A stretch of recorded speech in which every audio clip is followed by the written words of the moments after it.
All right, so staying in the NFL, Sunday one of the prime time, at the 4 o'clock games, one of the most sought after games was the Baltimore Ravens versus the Pittsburgh Steelers.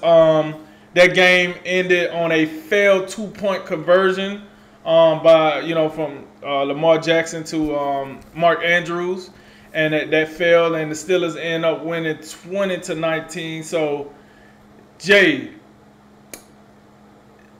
did the Steelers win this game, or did the Ravens lose this game? Oh man, that's a good one. Steelers won the game, 20-19. But look, John Harbaugh, he helped them out a little bit. I mean, the 2 point conversion to win the game at the end. The way I generally see that is that's normally what an inferior team does to try to just pull the rug underneath the other guys at the end. Right. I don't get to me. I still look at Baltimore as not necessarily better, but they're the team, even with all the injuries and even with Lamar, the touchdown to interception ratio right now it's not pretty. But I got a little bit more faith in Baltimore than Pittsburgh. I just do, even after this game, by the way. But so that's why it just confuses me that John Harbaugh would try to pull this 2 point conversion at the end. And okay, and this I was looking for his explanation. I was just wanted to confirm. He said we were pretty much out of corners at that point in time. We were trying to win the game right there. Okay, I don't know, John. All you got to do is overtime. So, I mean, and I know this is a gamble, and could very well be right. But how about you receive the ball in overtime, march down the field, score a touchdown, and it don't matter how many corners you have. But he didn't think of that. He just want to win the game right there. But that's okay. So with that said, it's a gamble no matter what he done, right? Because if he go for 2 points, it's a gamble. If he kicks the field goal, the extra point, and go in overtime, is a gamble. So can you say he was gonna have to gamble anyway? I think yes. But my counterpoint to that is just what I was saying earlier. When you have the better team, I think it benefits you to play more football because generally over time, the better team comes out. Generally speaking, the better team comes with out no on corners? top.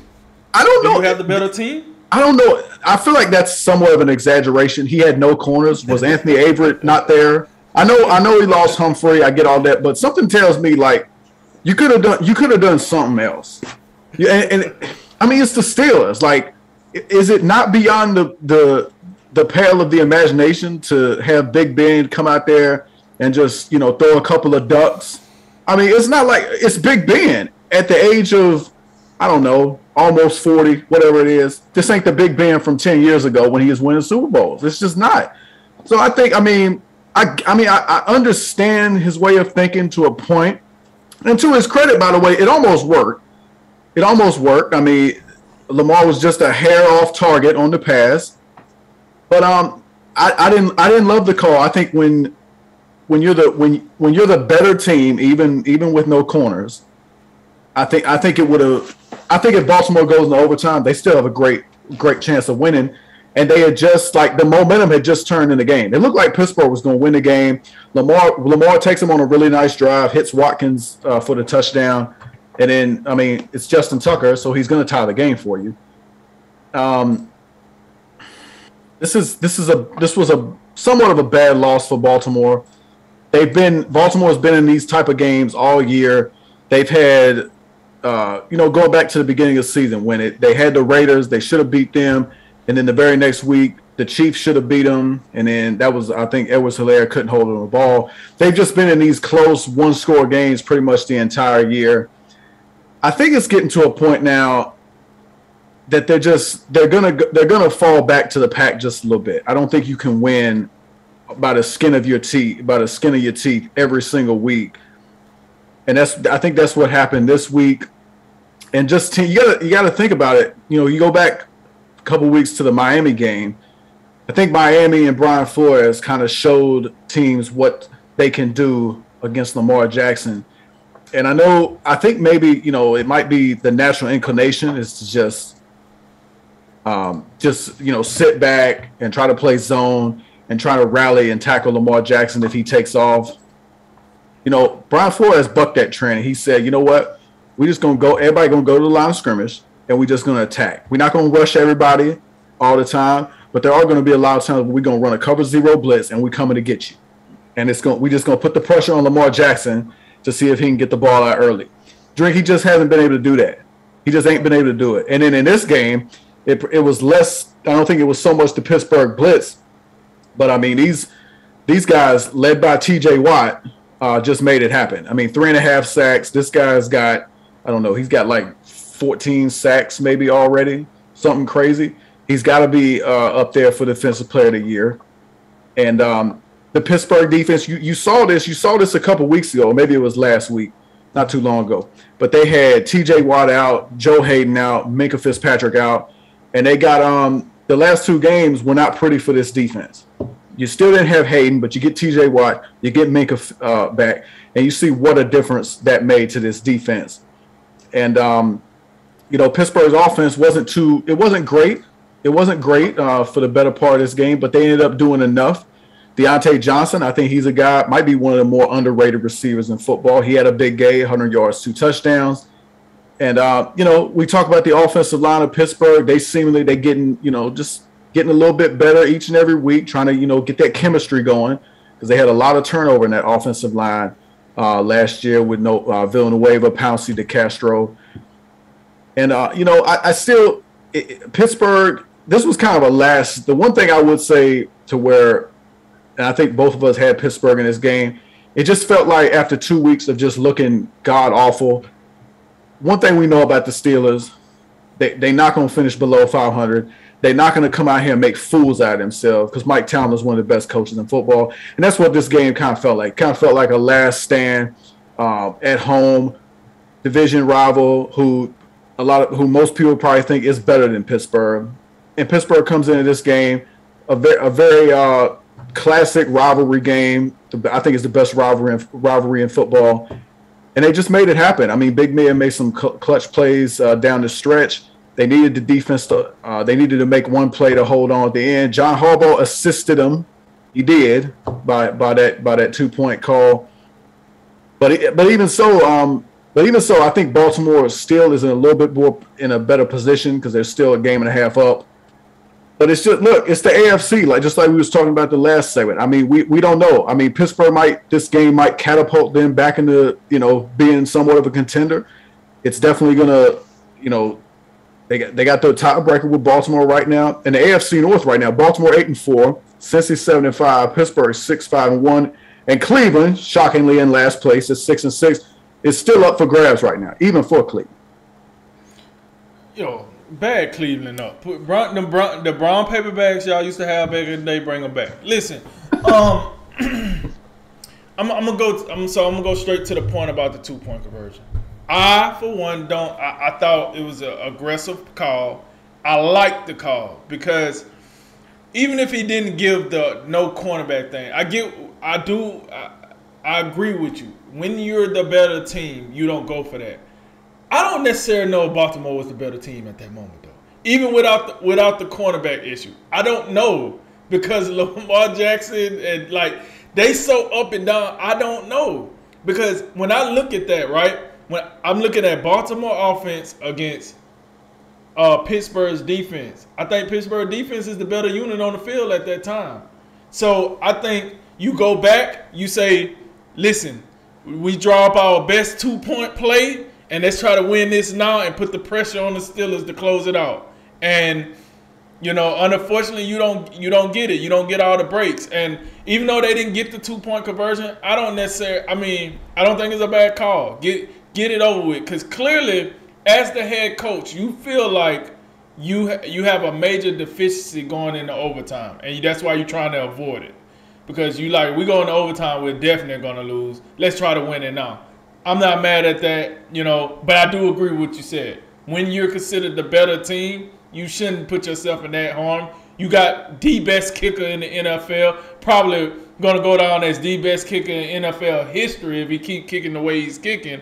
However, I understood the play. Now, to the game itself, the game itself is the reason why I kind of agree with John Harbaugh's decision, because the more I look at Lamar Jackson and seeing him up close and personal, it's just something that's just like you said, that whole he struggles to pass against a blitz. He struggles to see the open area when somebody blitz him. He don't really put the ball on the money. He's more of a I'm gonna put the ball in the area and hope my receiver is there type guy. And it's just like the NFL done caught up to it. Like point blank period, the NFL has caught up to it, and he seemed to have more struggles this year than usual with that. We just seen, and to your point, we just seen what the Dolphins did to him. We never considered the Dolphins to be a defensive juggernaut. However, that's what happens when your quarterback has a distinct, clear disadvantage, and you can take advantage of it. That's what we seen. Listen, they're going to have to get this fixed. And I know a lot of people are like, well, it's the run game. It's the run game. Listen, Freeman ain't chopped liver back there. I'm tired of people blaming it on the run game. Is he the Freeman that got a contract with the Falcons? No. But he's not, he's not Devin Singletary either. Like, he's out here actually playing. You know what I'm saying? You gonna tell me if you get 14 carries for 52 yards and a touchdown and 5 catches for 55 yards, you can't make anything out of that? I mean, come on, man. What are we doing here? You can't listen. And for what it's worth, Lamar Jackson had the same amount of yards rushing as Devontae Freeman had catching. So I'm just saying, maybe we need to define the roles on the team. You are a running back. You are a quarterback. You guys are wide receivers. Couple of tight ends. Because it just seems like a little confusion on the offense side of the board. But, I want to give that round of applause to Sammy Watkins. Finally showed up. He woke up out of his grave somewhere and, 4 catches for 39 yards and a touchdown. Sammy, good job, Sammy. Way to show up once a year. Thank you for your annual presence. We'll see you next season. But then you get the 4 catches from Mark Andrews, 4 catches for 50 yards, and evidently the one he wanted the most was a 2-point conversion that kind of, got overthrown. I say all that to say this, and I'm glad you said this about the division. That whole division is still in the playoff. Even though I'm giving the Browns crap because they play like crap, you are what you are. What they say, you are what you eat. Maybe they out there eating crap. I don't know. But They still a 500 team, and they're the worst team in their division. So there's hope, because all you got to do is beat a couple of teams in your division, and you might still be looking good for that 7th playoff spot. But Big Ben, I do agree with you. Even though Big Ben has been up and down this offseason, this whole season, as that offensive line starts to progress, Big Ben seems to be a little more trustworthy of the offensive line. And when Big Ben is trustworthy, guess what? Now Najee Harris can run a little harder, because he's saying, if the old man in front of me is trusting the offensive line, let me go ahead and let me get some. And what does that allow? Once you unleash Najee Harris, right? Now Johnson, Claypool, Firemouth, however you say his name, these guys can catch more balls. They can stretch the field more. And, if you look at the stats, that's kind of what like you said, Johnson, 8 catches, 105 yards, 2 touchdowns. All right, cool. I can live with that. Claypool, 2. Hey, Claypool, I got you on my fantasy team. I would just like for you to do a little more. Either way, that's not terrible.